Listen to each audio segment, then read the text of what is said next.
Hi everyone, my name is Firefly. My real name is Elena Reeves, and I am the Camp Director and Outdoor Program Specialist for Girl Scouts of Central Maryland. Tonight we're going to talk a little bit about forms and health at camp. I am not going to touch on COVID quite yet. We're going to wait until our live camp chat number 3 to cover that. But a little bit about me and what I do. I have been working at camp for 4 years now. This will be my 5th year, which is really exciting, and my first as camp director. During the off season, I help out with a lot of outdoor programs and facilitating those. And I'm also planning, scheduling, booking, and hiring for summer camp. During the summer, I live on camp, just like all my other staff. So I'm going to see every camper that comes through the gates. So let's get started talking about forms and health at camp. Our agenda, very quickly, we're going to go over online forms on campsite, specific waivers that your campers may need for programs, your health forms, and then we'll talk a little bit about bringing medications to camp, what accommodations we provide at camp, and we'll also touch on our emergency procedures. A quick review before we get too far. Campsite is the registration software we are using this year. It is new, so if you already have an established login from last year, you're going to need to create a new login through Campsite. If you're having trouble logging back in after you've enrolled your camper in camp, these are the 4 steps you need to know. So you'll want to go to the GSCM website, that's just gscm.org. You'll click on that green bar on the top where it has all the different pages. You'll click on the camp page, scroll down until you see a big green register link. Now this link can be used to enroll your camper for the first time and create a new account, or it can just be used to log into your account. The link takes you to the same page, so you can use that same link over and over again. It's not going to set up a new account. And then from there you can log into Campsite. And it's important to memorize these steps because you'll be able to go back in and make updates as you need to throughout the year. If you need to make an update to your payment method, if your camper has a new medication and you need to update their medical information, you will need to visit the website. And this is where all of our important forms will be as well. So the first thing you're going to see once you've logged into Campsite is this green bar on the left. This is your menu. You'll see an option for enrollment, forms, financial, and my account. So to access your forms, you're going to click forms, which is circled in orange. Then you're going to see this screen I have pictured on the right of the slide. So you have a little blurb of text at the top, and then you have family forms. Family forms and camper forms are a little different. Family forms you fill out once a year and they're for your entire family. So if you have multiple campers attending, you only have to fill out these forms once. And you can see that we have the financial aid form for 2022 and the emergency contacts form for 2022. So this is really nice. If you're sending 3 campers, you don't have to fill out the emergency contacts form 3 separate times. Now under family forms, we have camper specific forms. So you can see my little dummy camper that I've entered there, Susan Reeves. I'd have to click on her name to fill out her specific forms. If you have multiple campers, they're all going to show up there. So if you had another camper, say Sally Reeves, they're going to show up to the right of Susan Reeves. So you'll have to click on the camper, fill out the forms, go back to this page, click on your next camper, and fill out their forms. I know it's tedious, but we do really need all this information. Okay, so if you click on your camper's name, so now you're in their specific camper forms, this is the list of forms you're going to see. So first we have just our standard forms category. Most of these are pretty self-explanatory. You've probably filled them out before for camp or school or another activity. First, we have our camper pickup form. This is a little bit different than the emergency contacts form because this is who is allowed to pick up your camper from camp. So this may differ between your campers if they're being maybe picked up by a troop member or a troop leader, and maybe another camper is being picked up by grandma and grandpa. So we have these separated out for you so you can fill them out for each individual camper. You'll also be asked to select a code word for camper pickup. Really take some time to create a good code word, something you're going to remember, because we cannot release your camper to you unless you have given us their correct code word. We will remind you when you drop off your camper at camp what your code word is, but please write it down, put it in your phone somewhere so that we can release your camper to you and we don't have to go through this whole authorization process. Next, you have the 2020 photo release. This is just a yes, no, and a signature. This allows us to take pictures and videos of your camper to use in our slideshow and in our different books that we publish. And then we also will put these pictures on Bunk One, which is our picture sharing website that parents can access to look at and download pictures of their campers. Next, we have the GSCM Summer Camp Release Form. Again, pretty straightforward, yes or no and a signature. The 2022 Summer Camp Code of Conduct. This will need a signature from a parent or guardian and the camper. So this is an agreement to our rules at camp. Then we have the 2022 Assumption of Risk Release and Waiver of Liability. Again, self-explanatory, pretty straightforward. Then we have the All About You form. Now this one is specifically important because this is a form that allows us to learn a little bit about your camper before they come to camp. So we do read these. We print them out for your camper's unit counselors, the ones that spend the most time with them, so that they have an idea of your camper's likes and dislikes, if they've been to camp before, if they've been away from home before, if they have any worries, if they can't do certain activities. So it gives us a little snapshot of your camper. A lot of the questions in the All About You form are camper focused. So you'll want to sit down with your camper and either have them type their answers in or they give you the answers and you type them in, but definitely set aside some time to work on this with your camper. The buddy request option will also be in this form. So if your camper is coming to camp with a buddy, whether it's a sibling, a friend, a troop member, a cousin, and they want to be in a cabin with a buddy, that request is in this form. You can only request one buddy per camper. You can't select 2 or 3 people, only one buddy per camper, and it has to be a mutual request. So if my camper were to select someone from a buddy from their troop, that troop member would also need to select my camper as a buddy. So it has to be mutual in order for us to place them together. And this doesn't necessarily mean that your campers will be together 24/7. That's kind of up to them. It just means that they will be sleeping in the same cabin together, and they will be, going to different activities together. They don't have to be buddies all the time. So when campers need to go to the bathroom or the nurse or go get something from their cabin, we require that they go in buddies. However, it doesn't need to be their assigned buddy. It just needs to be somebody. So they don't have to go literally everywhere with their assigned buddy, but they do have to go in buddy pairs to different locations, if that makes sense. And then last, I have this one starred because not everyone will see this, but this is the Guppy Gulch waiver. So this is a waiver that Guppy Gulch Quarry asks us to have signed before we have campers visit the quarry. And this will only show up for campers that are going to Guppy Gulch. So it's a conditional form. If your camper is not going to Guppy Gulch, they won't see it.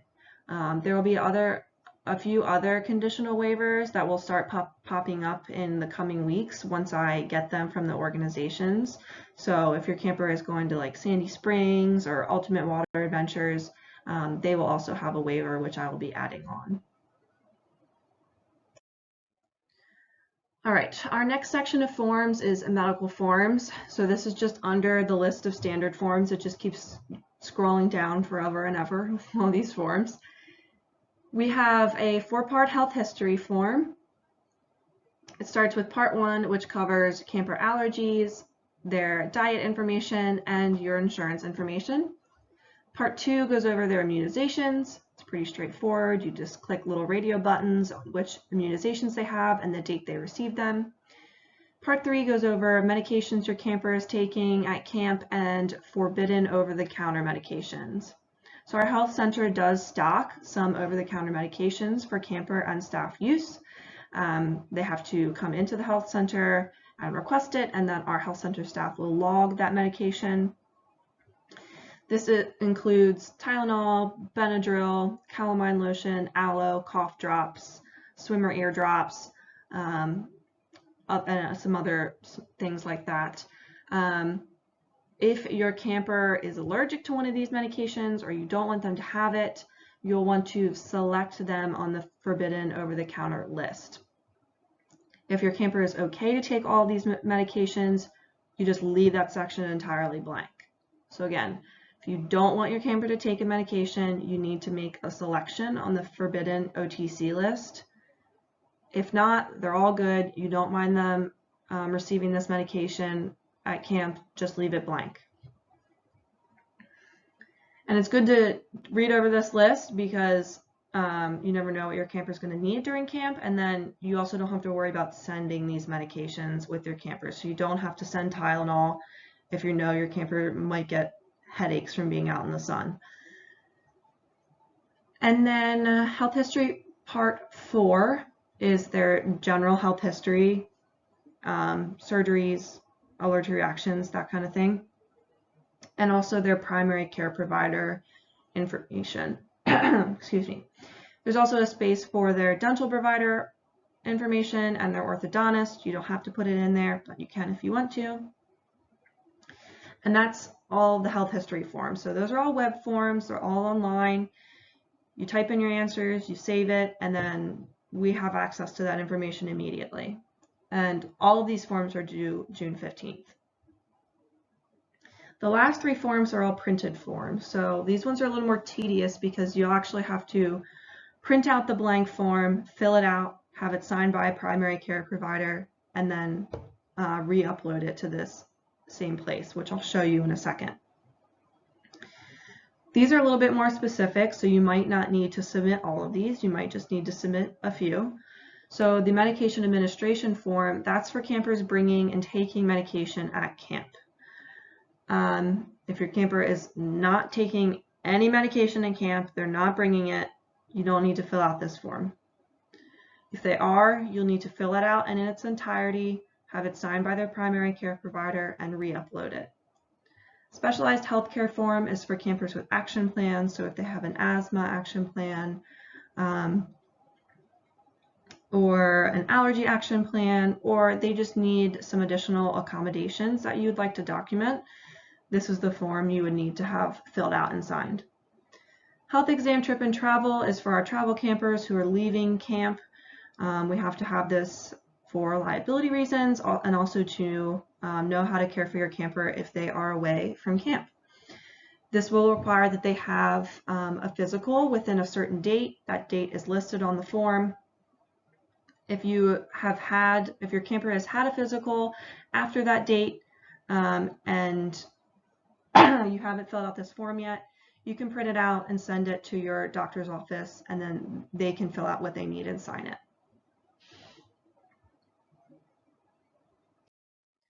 So if you click on one of the printed medical forms, this is what you're going to see. So for example, I selected the medication administration form. There's a dark gray box that says download form. You would click on this to download the blank copy of the form, and then you can print it or send it to your doctor or whatever it may be. And then once you have completed it and it's been signed, you'll come back here and click upload file to upload a copy of it. And it says there it can be a JPEG or a PDF. Max file size is 10. All right, so sending medications to camp. I'm sorry if my little image blocks the bottom of the words. Just some important things to keep in mind if your camper is taking medication at camp. All medications must be turned in at check-in. This is not optional. They have to be turned in at check-in to our health center staff. It has to be documented by them. They put it in a certain bin, and then it is stored in our health center for the remainder of the week. At the end of the week, we return it to you. We don't want campers to keep any medication in their bags because this is a potential hazard to other campers.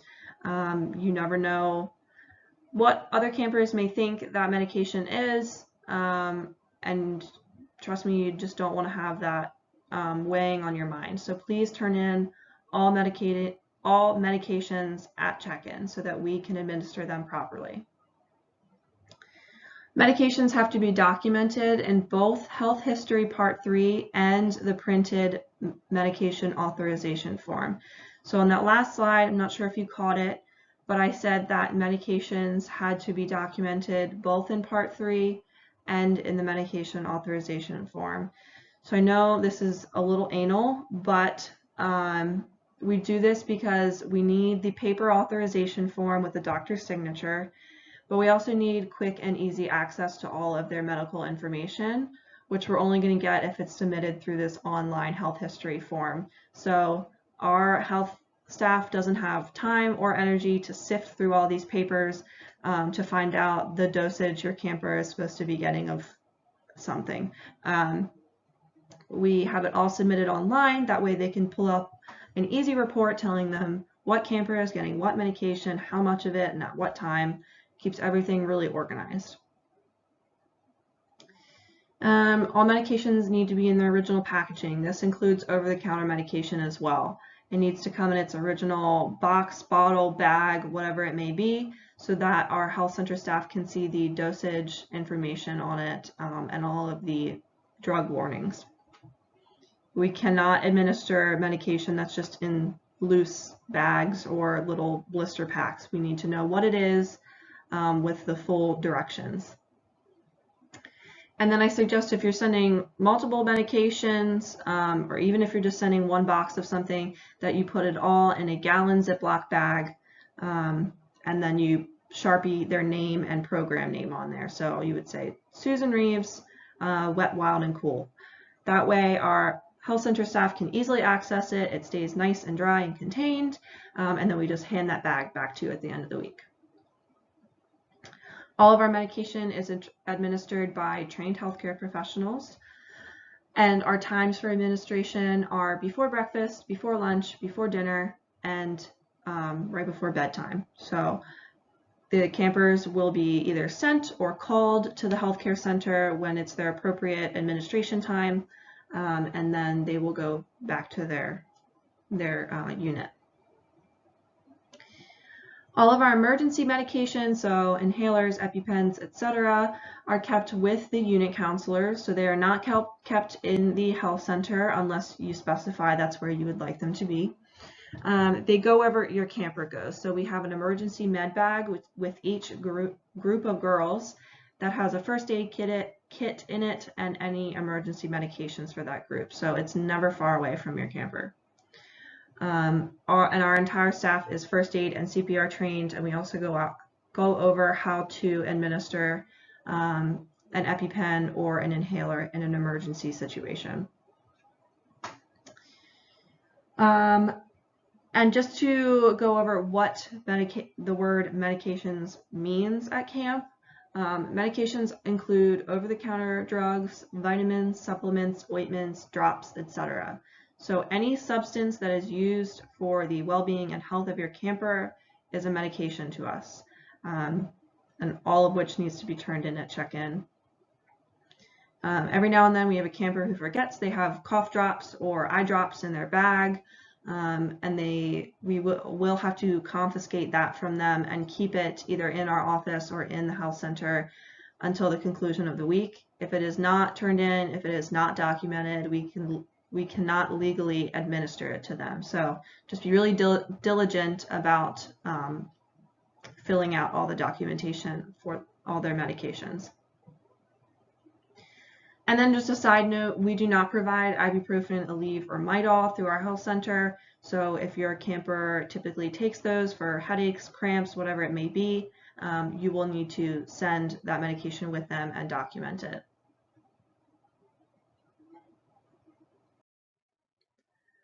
A little bit about our emergency procedures at camp. This is really just the tip of the iceberg. We have a substantial document of emergency procedures that we follow for Girl Scouts of Central Maryland and specifically Camp Conowingo. And our staff, all of our staff is trained on our emergency procedures as well. But this just gives you kind of a general idea of what to expect related to health. So when we will and may contact you, we will always contact you if your camper is being taken to an urgent care or a hospital. So if your camper is being transported from camp to receive emergency care, we will always contact you. We will email and call and email and call until we get a hold of you.